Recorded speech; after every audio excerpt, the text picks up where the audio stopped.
사랑합니다.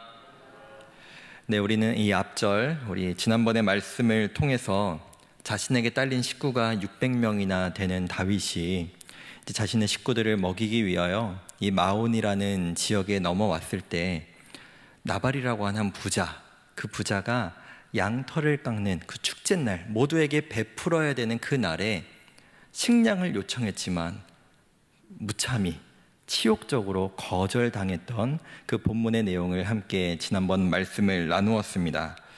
그 치욕과 모욕을 당했던 다윗이 이 나발이라는 사람을 응징하려고 하는 것, 그가 화를 내는 모습은 사실은 정당해 보입니다. 일반적인 사람의 생각이라면 감정을 상하게 했고 그 사람의 어떤 인격적인 부분을 모욕했기 때문에 힘이 있는 사람이 자신보다 힘을 약한 사람을 응징하는 것, 어떻게 보면 정당해 보일 수 있습니다. 그러나 문제는 이 주체가 바로 다윗이라는 사람이었다는 겁니다. 다윗이라는 사람의 과거의 삶의 모습을 돌아보면 다윗이라는 사람은 일상적으로, 일반적으로, 상식적으로 행동했던 사람이 아니었습니다. 아시다시피 그 어느 상황 속에서도 내 감정과 내 생각이 아니라 하나님의 뜻대로 살려고 애썼던, 그리고 실제로 그렇게 살았던 다윗이기에 그가 하나님께 묻지도 않고 나발과 그의 모든 집안을 쳐서 죽이려고 하는 이 모습은 너무나 어색하고 익숙하지 않았죠. 그러나 이 모습은 다윗이라는 사람이 갑자기 180도 돌변한 것이 아니라 사실은 그 대단한 다윗의 그 내면에도 죄성이 있어서 그 죄악으로 말미암아 그 죄성이 드러난 것뿐이다. 그렇게 우리도 이 죄성이 드러나는 것을 막고 죄악으로 살아가는 것을 막기 위해 우리의 영적인 근육을 키워야 한다라고 하는 말씀을 지난번 말씀을 통해 나누었습니다. 어쨌든 이제 나발은 큰일 났습니다. 다윗은 이 감정이 주체할 수 없을 만큼 폭발했고 자신과 자신의 군대들을 모아서 이 나발을 치려고 합니다. 이 소문이 이 나발의 집에까지 전해지게 되었고 이 나발의 아내였던 아비가일에게도 전해지게 되었습니다. 아비가일은 그 즉시 다윗이 사실 요청했던 곡식과 먹을 것을 나귀에 잔뜩 싣고 다윗을 만나러 나가는데요. 다행히 엇갈리지 않고 다윗이 나발을 치기 전에 그를 만나게 되었는데 이 다윗을 만나자마자 아비가일이 행동했던 모습이 정말 중요한 것 같습니다. 우리 함께 23절의 말씀을 다시 한번 보도록 하겠습니다. 아비가일이 다윗을 보고 급히 나귀에서 내려 다윗 앞에 엎드려 그의 얼굴을 땅에 대니라. 여기에 보시면 아비가일의 의도적인 세 가지의 행동의 모습을 우리는 볼 수 있습니다. 첫 번째, 다윗을 보자마자 나귀에서 내립니다. 이게 어떤 것을 의미하는가라는 생각을 해보았는데요. 만약에 우리가 길을 지나가다가 그냥 길을 지나가다가 아니라 차를 타고 지나가다가 어떤 아는 분을 지나가다 본 겁니다. 보통은 우리는 창문을 내려서 잠깐 인사를 하거나 아는 체를 하겠죠. 그런데 만약 여기에서 차를 세우고 차에서 내려서 인사를 한다면 누군가는 과하다, 부담된다 라고 할 수 있지만 이것은 결국 어떤 표현일까요? 정말로 예의를 차리고 상대방을 존중한다 라고 하는 모습일 것입니다. 마찬가지입니다. 아비가일 또한 그 예의를 차리기 위해 상대방을 높이기 위해 나귀에서 즉시 내렸고 그뿐만이 아니라 그의 앞에 엎드려 얼굴을 땅에 대기까지 합니다. 지극히 자기 자신을 낮추고 있는 모습이죠. 이 모습은 참 재밌게도 바로 앞장에서 다윗에게서도 찾아볼 수가 있습니다. 24장 8절도 한번 보도록 하겠습니다. 그 후에 다윗도 일어나 굴에서 나가 사울의 뒤에서 외쳐 이르되 내 주 왕이여 하매 사울이 돌아보는지라 다윗이 땅에 엎드려 절하고. 이 모습이 언제였습니까? 다윗이 사울을 죽일 수 있었던 상황, 그 엔게디 동굴 안에서 너무나 쉽게 충분히 죽일 수 있는 상황에도 불구하고 다윗은 그를 죽이지 않았죠. 그리고 나서 동굴에서 나가서 사울을 외치면서 그가 사울에 대해서 보였던 태도가 바로 무엇이었느냐? 그의 얼굴을 땅에 대며 그에게 절하는 모습이었습니다. 그뿐만이 아니죠. 사울을 향해 내 주여라고 하는 표현을 사용합니다. 그런데 아비가일도 다윗을 향해 내 주여, 그리고 자기 자신을 주의 여종이라고 표현합니다. 그뿐만이 아니라 이 아비가일은 분명히 남편이 잘못한 것임에도 불구하고 그 모든 잘못을, 남편은 원래 어리석은, 이름 또한 나발, 바보다, 어리석다라고 하는 이름을 가진 사람이니 이 잘못은 모두 나에게 돌려달라고 24절에서도 28절에서도 반복해서 이야기하고 있습니다. 만약에 다윗이 그의 소년들을, 그의 종들을 보냈을 때 내가 그 소년들을 만났더라면, 내가 그 종들의 요청을 받았더라면 지금의 이 사태가 벌어지지 않았을 거라고, 이 요청을 그렇게 무참히 거절하는 일이 없었을 것이라도 결국 내 잘못입니다, 제가 잘못했습니다 라고 아비가일은 다윗에게 말하고 있습니다. 누군가는 이렇게 말할 수 있을 것 같습니다. 분명히 아비가일은 자신의 남편 나발에 대해서 그는 어리석은 사람입니다, 그의 이름을 보시면 아시지 않습니까? 라고 하는 표현 또한 사용했습니다. 누군가는 아니 남편을 높여야지 어찌 남편을 그렇게 깎아내리고 낮출 수 있는가 라고 평가할 수도 있겠지만, 이 행동은 남편을 살리기 위해, 그리고 그 가정과 집안을 살리기 위한 아비가일의 헌신적인 모습과 지혜였던 것이죠. 아마도 다윗은 정말로 감정으로 충만해서, 분노로 충만해서 이 나발과 그 집의 모든 남자를 죽이려고 했던 이 다윗은 이 아비가일의 태도와 이 아비가일의 행동을 보며 자기 자신이 떠올랐을 겁니다. 내가 사울에 대하여 보였던 그 태도들, 내가 원래 하나님 앞에 순종하기 위해, 하나님 말씀에 합당한 삶을 살기 위해서 보였던 그 태도들을 아비가일을 통하여 다시 한번 보게 되었던 것입니다. 아비가일은 여기에서 그치지 않습니다. 다윗에 대하여 이렇게 한 번 더 표현을 합니다. 30절과 31절도 한 번 더 보도록 하겠습니다.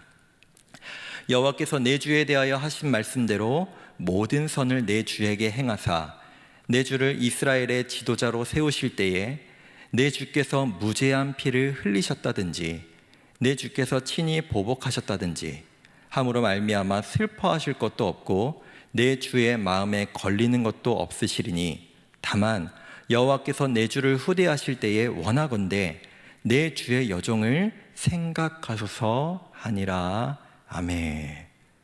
저는 이 아비가일의 표현, 다윗에 대하여 이렇게 요청하는 이 모습을 보면서 정말 감탄하고 감탄했습니다. 어쩜 이렇게 지혜롭게 상대방을 높이면서 그저 상대방에게 아부만 하고 상대방을 높이는 것뿐만이 아니라 상대방으로 하여금 자신이 원하는 모습으로 하도록 유도하고 그것을 합리화할 수 있는가, 이 모습을 봅니다. 이 아비가일의 이 표현을 보시면 먼저 첫 번째로는 당신은 분명히 이 이스라엘의 왕이 될 사람입니다 라고 하는 것을 먼저 표현하죠. 나는 당신이 왕이 될 것을 압니다, 당신은 높은 사람입니다, 이 표현에서 그치는 것이 아니라 당신이 왕이 된다면, 당신이 이후에 왕이 되었을 때 백성들 보기에 무죄한 피를 흘리거나 또는 쓸데없는 그런 보복의 행위를 했다는 것이 나중에 알려진다면 당신에게 후회될 일이 되지 않겠습니까? 왕으로서 합당한 행동이 아니지 않겠습니다 라고 하며 다윗으로 하여금 그래, 내가 이렇게 하면 안 되지 라는 것을 다시 한번 생각나게 하는 정말 지혜로운 말을 하고 있습니다. 다윗은 지금까지 하나님의 마음에 맞는 삶만 추구했고 그렇게 살았던 사람입니다. 그러나 그랬던 그도 한순간의 감정의 폭발로 인하여 믿음의 길이 아닌 죄악의 길, 마치 그를 그토록 죽이려고 했던 사울의 길을 걸어갈 뻔했습니다. 그러나 다윗은 이 아비가일, 이 한 여인의 말로 인하여 그 걸음을 멈출 수 있었습니다. 그리고 아비가일을 향해 33절에서 이렇게 말합니다. 오늘 설교의 제목과 같은 말인데요. 오늘 내가 피를 흘릴 것과 친히 복수하는 것을 네가 막았느니라. 이걸 바꿔 말하면 내가 하나님의 뜻대로가 아니라 내 감정대로 죄악을 저지르는 그 길을 네가 막았다라고 하는 표현이죠. 그러며 하나님을 높이고 찬양합니다. 아비가일은 사실 따지고 보면 그저 나발이라고 하는 그냥 부잣집의 아내, 한 여인에 불과했습니다. 그녀는 선지자도 아니었습니다. 그녀는 제사장도 아니었습니다. 그러나 믿음의 길을 벗어나려고 했던 그 다윗을, 그 사람을 믿음의 길로 인도하도록, 죄악을 저지르지 않도록 그를 인도했던 사람, 마치 선지자의 역할을 감당했던 것이 바로 이 아비가일이라는 여인이었습니다. 간절히 바라기는 우리가 이 아비가일과 같이 하나님 앞에 귀하게 쓰임받았으면 좋겠습니다. 또 나아가 아비가일 같은 사람을 하나님께서 다윗에게 보낸 것 같이 하나님께서 우리에게 이 아비가일과 같은 사람을 보내셨을 때 이 말씀에 대하여 내 판단, 내 생각, 내 주장을 내려놓고 그 말에 아멘하며 순종할 수 있는 모습이 또한 우리 가운데 있기를 간절히 소망합니다. 그러니 우리는 마치 나발처럼 누군가의 죄성을 자극해서 믿음의 길에서 떠나게 만드는, 벗어나게 만드는 삶을 살아가야 될 사람이 아니라 누군가의 영성을 자극하고 그 믿음을 깨어나게 만들어서 다시 한번 하나님이 기뻐하시는 삶으로 걸어갈 수 있게 하는 그 사명이 우리에게 있는 줄 믿습니다. 특별히 우리 성도들 간의 만남 가운데 모든 만남들, 수많은 만남들이 있죠. 구역의 모임 가운데, 정말 친목의 모임 가운데, 또는 그 외에 수많은 교제와 모임들 가운데 그 어떤 모임에서도, 그 어떤 만남에서도 우리는 서로의 죄악을, 서로의 죄성을 건드는 것이 아니라 서로를 높여주고 서로의 영성을 만져주며 하나님이 기뻐하시는 삶을 그 상대방이 살아갈 수 있도록 그를 높이고 그에게 말씀을 전할 수 있는 그 아름다운 모습이 우리 가운데 분명히 있어야 할 것입니다. 아비가일과 같이 우리에게 정말 들어야 할 하나님의 메시지를 전해줄 수 있는 목회자와 주변의 사람들이 있다는 것은 하나님이 주신 분명한 복입니다. 그러나 중요한 것, 하나님이 아무리 우리에게 그것을 말씀하시고 그러한 사람들을 보내주셨을 때 우리가 그 말씀을 듣는 것 또한 너무나 중요하고 너무나 귀한 복이죠. 다윗이라는 사람이 어떤 사람일까요? 왜 하나님께서는 이 다윗을 내 마음에 맞는 사람이다 라고 말씀하셨을까요? 다윗은 죄를 짓지 않은 사람이 아니었습니다. 사실 우리는 살아가면서 한 번도 꿈꿔볼 수도 생각할 수도 없는 죄를 지었던 사람이 바로 이 다윗이라는 사람이죠. 그러나 이 다윗의 위대함은, 이 다윗이라는 사람의 진짜 위대한 믿음은 하나님께서 그 죄를 지적하셨을 때, 그가 믿음의 길을 떠나 죄악의 길로 갈 때 하나님의 그 메시지, 하나님께서 보내시는 그 누군가의 말을 듣고 돌이킬 수 있는, 그 하나님의 메시지를 듣고 순종할 수 있는 귀가 있다는 것이 그에게 복이고 그가 위대한 믿음을 가진 사람이라는 것입니다. 간절히 바라기는 우리에게 그 귀가, 그 마음이 있기를 간절히 소망하고 축복합니다. 사랑하는 성도 여러분, 우리는 삶을 살아가며 무엇에 자극을 받고 무엇에 영향을 받으며 살아가고 계십니까? 혹시 내 안에 뿌리 깊이 내려있는 죄성인가요? 아니면 하나님께서 우리에게 말씀하고 계시는 영성인가요? 사실 우리는 타고난 죄인임과 동시에 하나님의 자녀라는 것, 참 아이러니한 그 삶을 우리는 살아가고 있습니다. 그렇기에 우리는 언제든지 죄악의 모습으로 살아갈 수도 있고 언제든지 우리는 믿음의 모습으로도 살아갈 수 있는 것이 바로 우리의 모습입니다. 우리가 이것을 기억해야 합니다.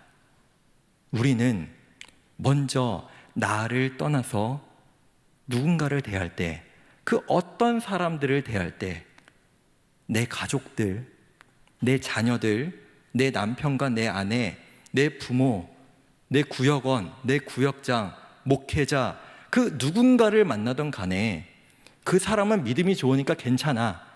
저 사람 믿음이 약하니까 이 얘기해도 잘 몰라. 이런 모습이 아니라 우리는 그 어떠한 모습에도 이 사람이 죄악으로도 믿음으로도 반응할 수 있다는 것을 기억하며 내 말과 내 행동과 나의 태도와 그 어떤 삶의 모습 하나하나가 누군가의 죄성을 자극하는가, 누군가의 영성을 자극하는가를 주의하고 주의하며 조심하고 또 조심해야 할 것입니다. 더 나아가 나를 통해 누군가가 믿음의 길로 걸어갈 수 있도록 주님, 내가 쓰임 받고 싶습니다. 주님, 내가 아비가일과 같이 다윗이 죄악의 길로 가고 있을 때 그를 다시 한번 믿음의 길로 돌이키는 그 역할을 주님, 내가 감당하고 싶습니다 라고 하는 그 소망과 하나님을 향한 고백이 우리 가운데 넘쳐야 할 줄 믿습니다. 말씀을 맺겠습니다. 오늘 말씀을 통해 우리는 우리 자신을 깊이 돌아보며 주의하고 조심하기를 간절히 원합니다. 나도 내 주변의 사람들도 다 약하고 다 부족합니다.